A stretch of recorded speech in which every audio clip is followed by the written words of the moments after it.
So in this video, we are going to do a first exercise a little bit. This is a very important exercise that is particularly close to my heart, since it was one of the first I had to do when I started learning Maya. And I find that this little exercise is indeed quite simple, but it will start to very much familiarize you with the way to work for modeling. So today we are going to model a spoon in great detail. So spoon, we think it's quite simple, but there are a few tips and tricks that we will go over that will allow you to create this little spoon. So I invite you to either watch the tutorial all at once and then try to recreate it, or to do it step by step by pausing. It's up to you to manage. Anyway, I will definitely incorporate my sequence with the spoon that will absolutely be made in the resources. And there you go. So first of all, we are going to analyze our famous spoon a little bit. Alright? So the spoon is quite simple. It's mostly curved lines. Curves like this. Bam! That create these shapes. Well, I didn't quite get it right there, so let's start over. But you see the idea, right? So this, it gradually narrows down, then it slightly widens up to the tip here at the very end, and then it widens again and forms a kind of hemisphere, slightly. The hemisphere that is actually rather sharply pointed, well, it will essentially narrow down in this part here. So this is basically a bit of the shape from a top view, and from a side view, the shape is really curved. There you go. So it really makes something, whoa, wow, I'm not going to get there. It really creates something that is actually like this, you know. So, like this. And then it continues here. Okay, so now that we've analyzed this, let's set these photos aside like this. If you have a dual monitor setup, it's easier, I admit. And now, we are going to use a feature in the software Maya that allows us to add a photo to our viewport. So, do you remember the different views that we could set on the viewport by pressing space? And now, right now, we will use the front viewport.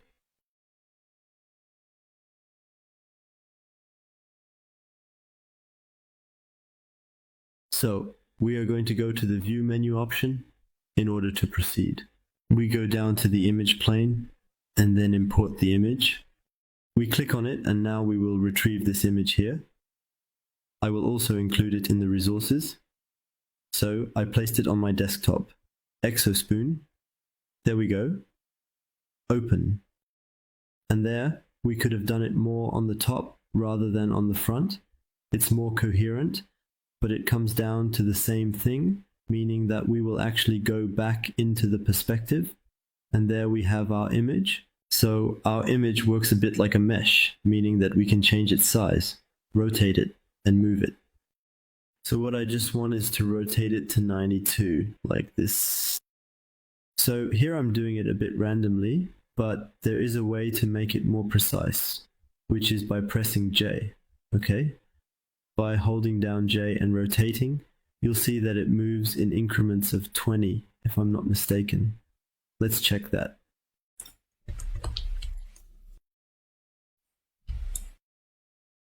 It doesn't show us the... No, it doesn't show us. It's rather in the attribute editor, maybe. We could know exactly how much it moves each and every single time, but the fact remains that with J, we will be able to set it to 90.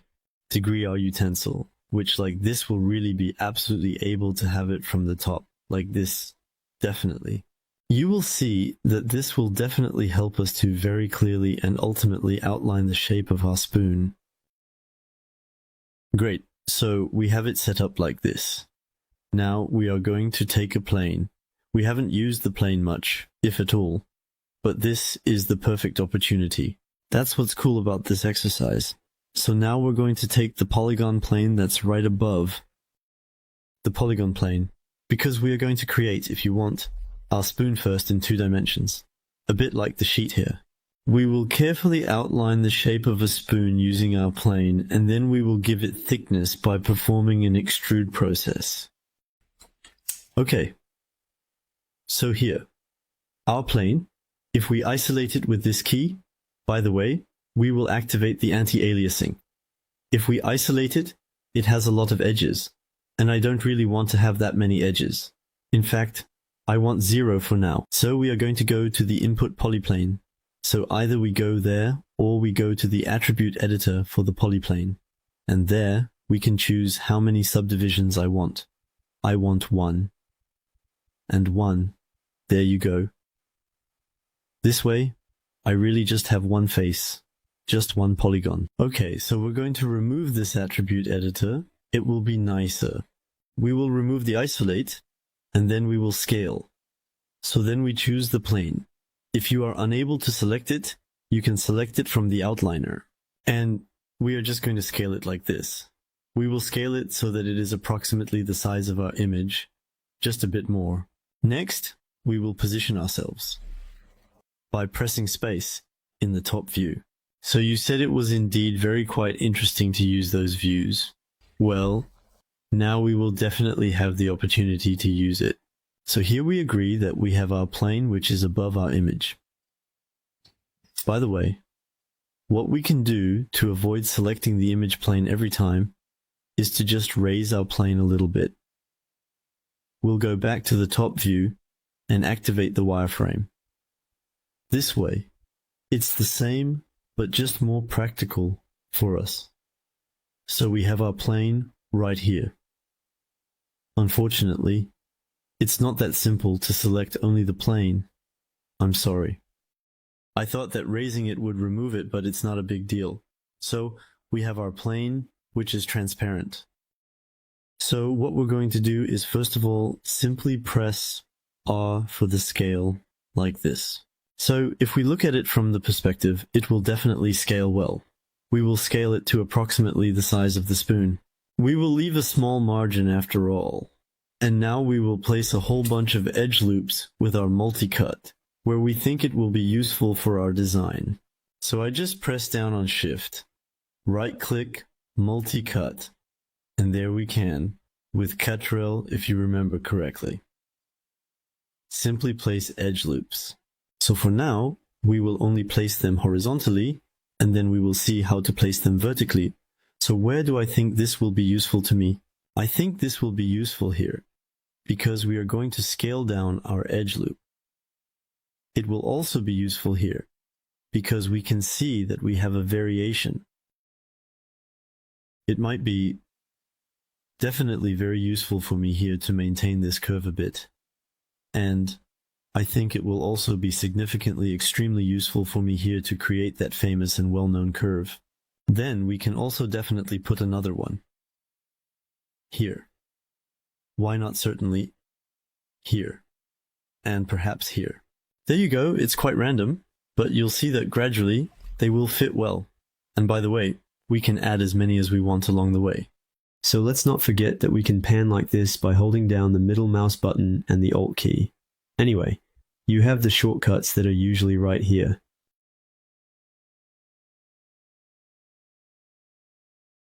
Now we will switch back to the Move tool and carefully select the vertices, one by one. Right-click on the vertex component, and now we will have fun selecting our vertices. For example, here when I told you that I wanted to scale down the loops, we will select our two vertices like this. We will press R for the scale and scale like this. And I think you are starting to understand a little bit where we are going with this. In fact, if you want, our spoon in the image plane is our template that we will try to follow. So, for example, if I turn around in perspective, you can see that it works well, we are good, everything is fine.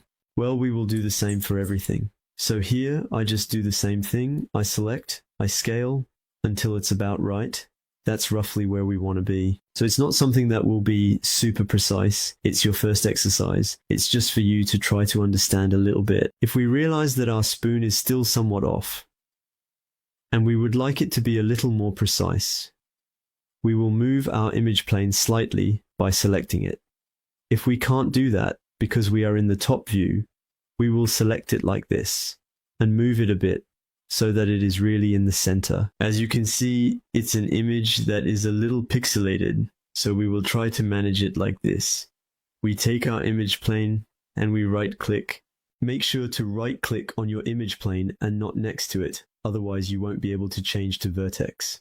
Try to click where there is the green highlight because since we are in top view, it is a bit complicated for them to understand that it is indeed the image plane that we want to move and not something else. So we position ourselves well towards the green vertex and we do the same. We select here and we are going to come, we are going to come, scale down, roughly, always. There, here too, scale down. There, and here also scale down. And now we are even going to move it like this. And then hop. We are going to scale down. There we go. We are doing pretty well here. We are also going to change. We are going to scale down a little bit.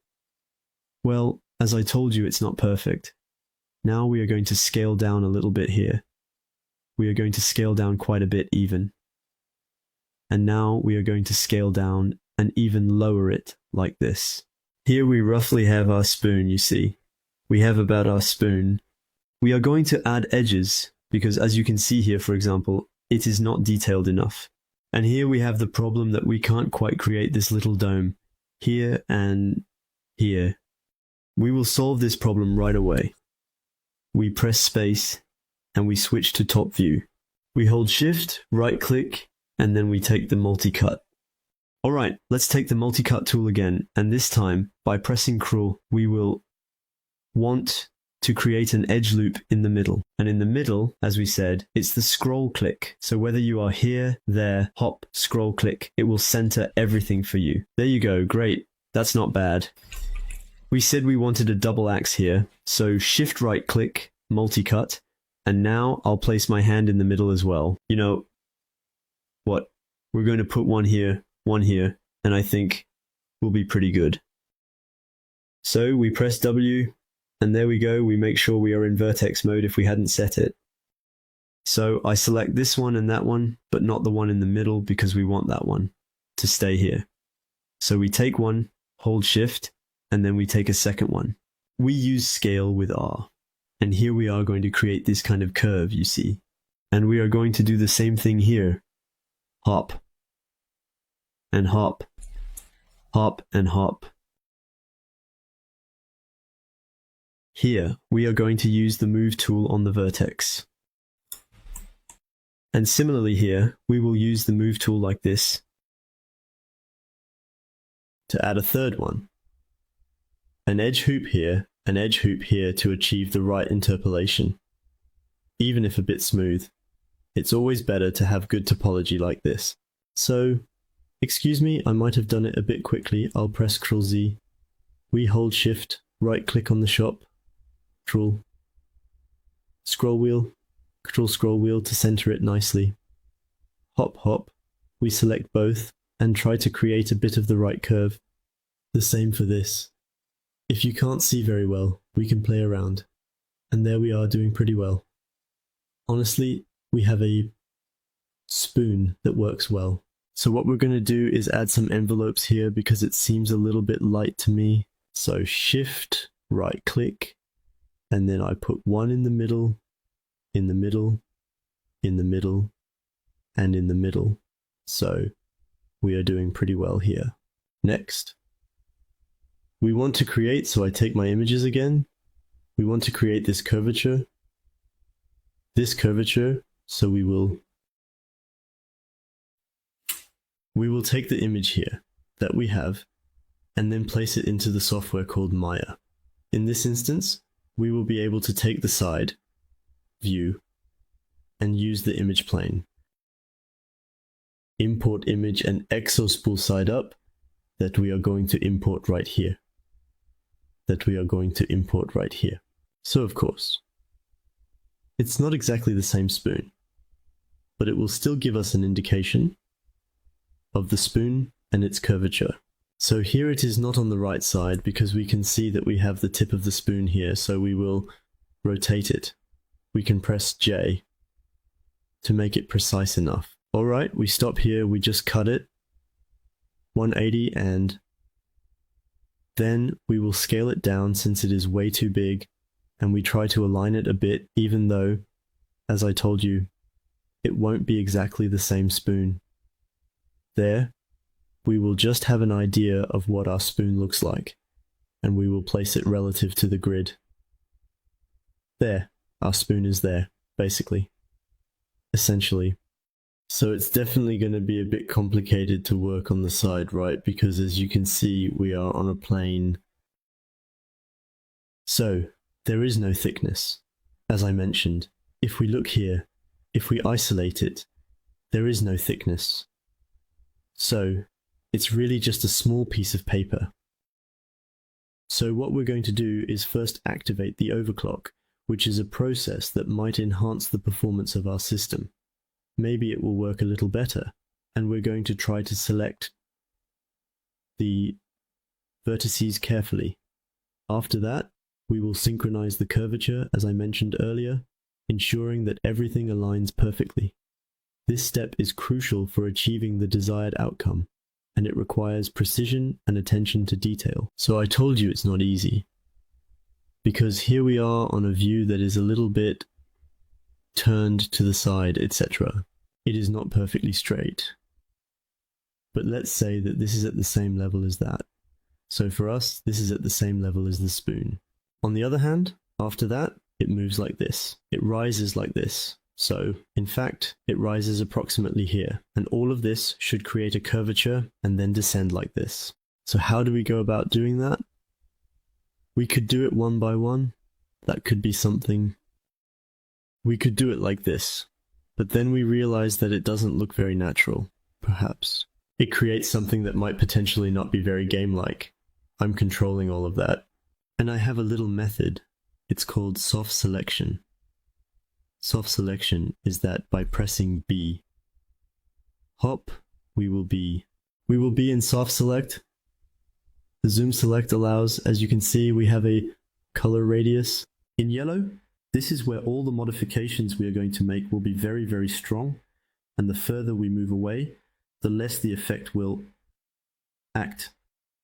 For example, if I do this, you can see that in fact, throughout this radius, raising it will affect the other vertices, but less and less. You can adjust the size of this radius by pressing B and left clicking, and there, if you pull to the left, you will see a small radius. That is your radius that allows you to influence the other vertices. And there, bam, you see that it's already much nicer actually. It's a lot nicer than what we were doing earlier. So I suggest we we are going to take 2, 3, 4, 5. The fifth is from the top, but we take the vertices and we will take a small radius that is about like this, or a little more, but not just a little more, just to make sure it covers everything. And now we will be able to hop, indeed create our famous curvature. So I really think this is too much. We'll rely on the drawing, but it's true that this is a bit excessive. And then what we can do is that we can also move these a little bit, but we can reduce the radius. Here, for example, I have reduced it too much. The story is about having something, and we will be feeling our way to try to create something nice. Here we have a spoon that is really, really, really extremely deformed. But listen, isn't that ultimately what we want? I must admit that it is a little too deformed, so I think we will reduce it a bit. There you go. You need to get used to it anyway. This is your first exercise. It's not a big deal if you don't achieve the same curvature as I do. The important thing is that you understand the tools you are using. And anyway, we will create things that are a bit nicer than this. So there you go, great. I think we have a nice curvature. On the other hand, here it doesn't work at all, since we have something that is completely flat. And well, we are going to use the soft edge here as well, except that we will use it on the face. In fact, our soft touch works everywhere. It works on the edges, It works on the vertices. It works on the faces. So here, we will use the soft touch for the faces. Note that you can disable the soft touch simply by pressing and holding B. We will therefore use the soft touch to select the faces with the Tab key. We will select those faces. Let's see what it gives us. Well, it gives us something not very cool. So first, we are going to isolate our strand to get a clearer view. We need to face it again, and I think our soft touch is way too big. We are going to reduce it, because what we want to do here is create a hollow, and we will achieve this hollow like this. So I also think that I believe we have selected too many faces. One can select a fewer faces, and try to create a curvature of the spoon in order to achieve the desired shape. This time we will take the edges to be a little more precise about the final hollow. So it's a little bit irregular, but we will definitely be able to fix all of that. And of course, so I think I'm going to take these edges here and those edges there and try to create my shape. With the vertices we can also leave that. Maybe take the shapes back here. There you go. I think maybe that one too, perhaps, as well. We are in the process of trying to create our very own little spoon. And there you have it, the final product. We have something that is quite simple, which is fairly low poly, but it works. If I remove the grid, it will be a little clearer. There you go. So I think it is definitely too flat here. So we are going to use the vertices to give it a golden curve. So we don't hesitate to move around the object to be more precise. And there we do a bit of sculpting, after all. We carefully sculpt the spoon. There you go, it's not so bad, and precisely. So this is, as you can see, our somewhat low poly version of our spoon. We are going to save this spoon, that is to say, we are essentially going to duplicate plane 2. This one, we will rename it. We will definitely rename it to spoon in the very near future. Maybe we add a spoon whip like that. Sorry. I will remove the underscore and capitalize the W. So for instance, spawn whip 1 in there, spawn whip 2. We will place this one right next to it and hide it with H. That way, it disappears from our field of vision.